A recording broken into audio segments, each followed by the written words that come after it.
to another edition of A Cup of Joe. As always, I'm your host, Joe. Today with me in the studio, I have a very special guest, the one and only Adam is here with me. Adam, how about you take a few moments to introduce yourself to the people who don't know you? I know you're a member of our church, but not everyone will know you, so. Hi, I'm Adam. Been going to Bethel for about 4 or 5 years now, and yeah, it's been pretty great. Yeah. Cool. So, like, what do you do for fun? Like, what was your...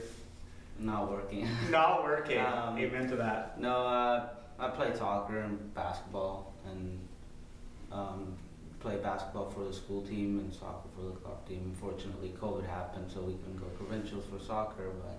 Thanks, COVID. That's going to be my new thing. Thanks, COVID. Thanks, COVID. Yeah. Right on. Well, hey, we have with us special 11-speed coffee roasters Ethiopia blend. I don't know how you said that. Gedeo Hafasura? Did I say that? Gedeo Hafasura. Yay! I didn't roll my R's, but I kind of had it. All right. So we're going to give this a go. This is part of the show where we just slowly push this down. All right.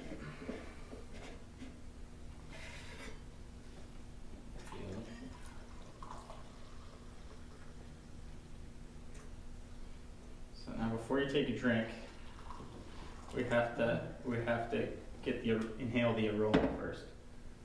No, don't drink that. Don't drink that. We're gonna hang on.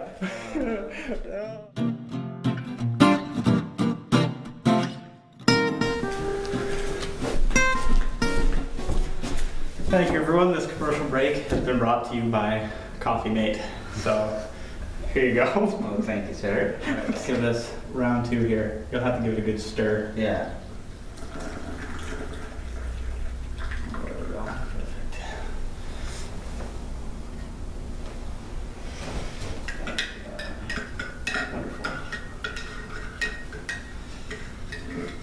All right, let's give her Close the lid before sure. we go with the live. before it falls. Another commercial break. Oh dear. All right, give it a good whiff. Yeah, that smells like Ethiopian coffee.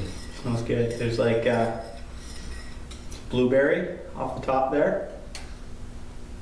It's good. All right, let's give it a. Right. Yeah, it's good coffee.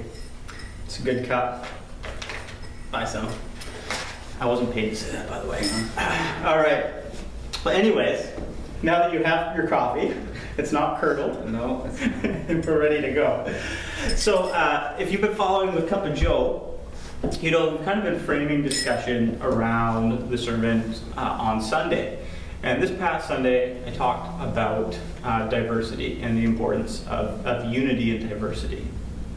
And, you know, there's just a time with a lot of unrest around racism, around favoritism, prejudice, bias, all of those kinds of themes. And all of those things put a wedge in unity. And so Adam here has graciously offered to come onto the show. And he's going to share a little bit of his own experience and also kind of help us to learn a little bit, to grow a little bit. So grab your cup of coffee and join us for this. I hope it's a really meaningful conversation.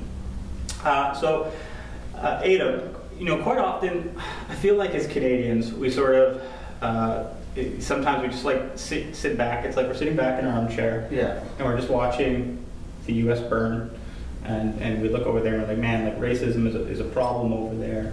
I'm glad I live in Canada, but that just really isn't true. Like racism is like well and alive, unfortunately, in Canada. Would you mind sharing maybe some of your own personal experience? Yeah, definitely. I think with about grade 6 or 7, so that's 12, 13, around there, or 11, 12, one or the other. And I think I was just on the playground playing tag with my friend. Then I'm getting chased, and I climb a fence to get away, and there was a kid sitting right to my right, and I heard one kid say, "It's another black man jumping a fence," and this is 12, like 13 at most, which is so disturbing that kids at that age are taught that all a black man's good for is jumping a fence. That was the message that I got. And I honestly didn't know how to react to this, because what do you do? Do you confront them? Do you pretend like you didn't hear it and keep playing? So yeah, there's been a couple times. There was another one where it was at a store with a couple of my buddies. So I think in total there was 3 or 4 of us, and security guard comes up, and there's 4 of us, and he asked me to roll my sleeve up, which I did, and fair enough. If you think we're taking something we shouldn't, then by any means go ahead. And at this point I did. I showed my pockets, nothing in them, and I'm expecting. So I stand off to the side, expecting. Well, the same goes to my friends, and all of them are right here, and he just turns around and walks by, and it was like, whoa, what just happened? Yes. Fair enough if you think we're doing something suspicious, but if there's 3 or 4 teenagers that raises your suspicions, then go ahead and search all of us, not just me. Yeah. And yeah, that was another hard experience. So yeah, it's definitely well and alive in Canada. There is no saying that racism is not. It's a U.S. problem. It's definitely not. Yeah. Yeah. Yeah, that's awful. Just hearing that story makes me so sad and so angry. I can't imagine how it makes you feel. Talking specifically to the people who are watching Cup of Joe right now. There's some people who are out there with malicious intent. Yeah. There are people who are out there and they've got hatred and clear prejudice on their mind. But so often, well-meaning, well-intentioned people say or do things that are very hurtful because we have a bias. And whether or not your bias is intentional or unintentional doesn't make it any less right or wrong, and doesn't make it hurt any more or less. Yeah. What would you suggest to someone who wants to become more self-aware of their biases? What would you suggest that we could do? So I think first of all, it's like watching the little microaggressions. Okay. So microaggressions are things that people with good intentions, they're not meaning it to come across that way, but it does. Yeah. And I actually have my notes here, and a few things I wrote. When somebody asks me where am I from, if I feel like I'm close enough to them that I can share all of it, then I can. But if I say, oh, I'm from Ladysmith, and they go, no, where are you really from? Yeah. Like that's a microaggression, that you're showing aggression that you have no business in trying to push. If I tell you I'm from Ladysmith, then that's what you need to take, because I am from Ladysmith. Yeah. Other things are, you don't act like a normal black person. Well, how's a normal black person supposed to act? You're putting a stereotypical action on a certain group of people, or you speak English so well. What if it's not all colored people are born outside of the country? They could be born here. So you saying you speak English so well, you may mean it to compliment them, but that's another microaggression. What do your people think? It's those little things that just that build up over time and really take a toll on people when these people might be asking this just out of curiosity or out of aggression. It's either way, it still has that hurting effect that Yeah. some people might not want it to. You're really pretty for someone so dark. It's I've heard that a couple times, and That's awful. it's like, excuse me. Yeah. Yeah, so it's those examples are more of Sorry about the expired creamer. they're not. I don't hear. I don't know how much people saying them.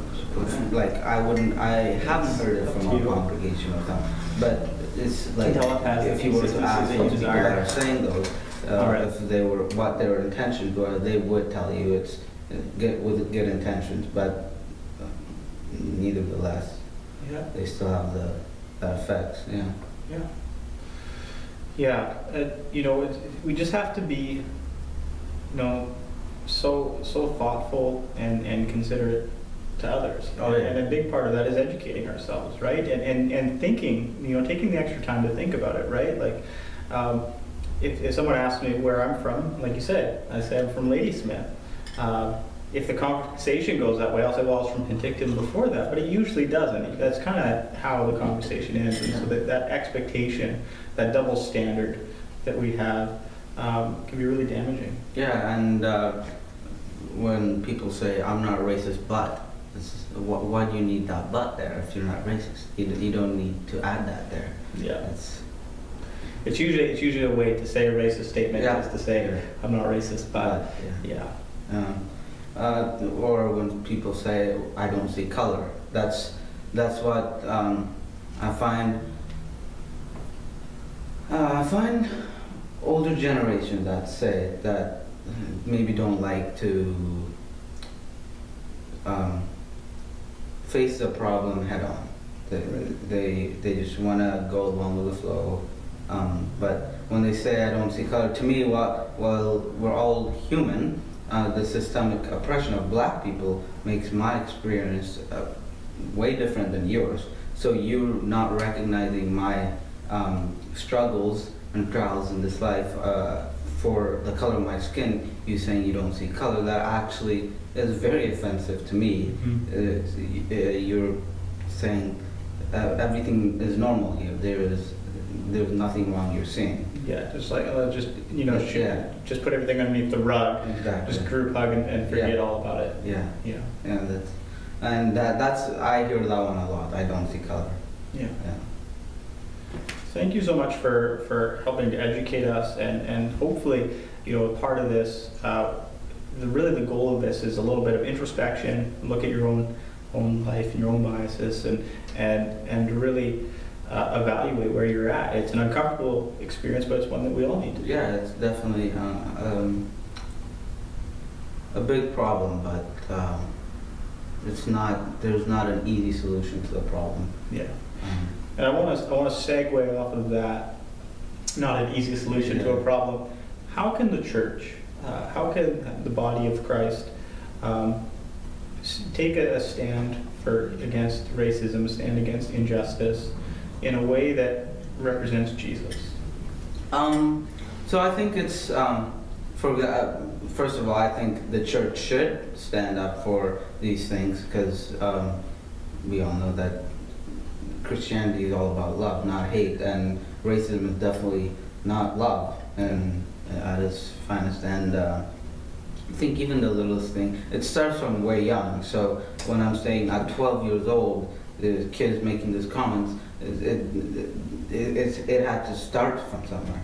It's from different exposure. But even having the little kids in Sunday school having colored books with different races in the picture books, pointing out Jesus wasn't actually white. He mind blown right there, right? Exactly.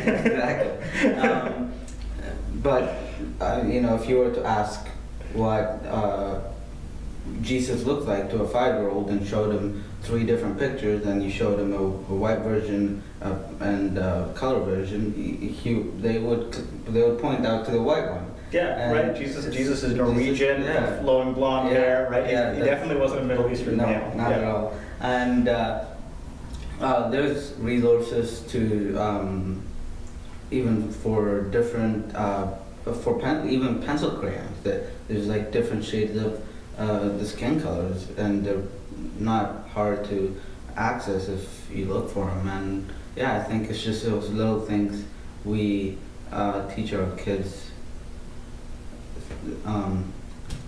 Just teach them throughout the day, with not necessarily shoving it in their face, but Yeah. it's the little things that Yeah. will count. Yeah, diversity is good. Diversity is normal.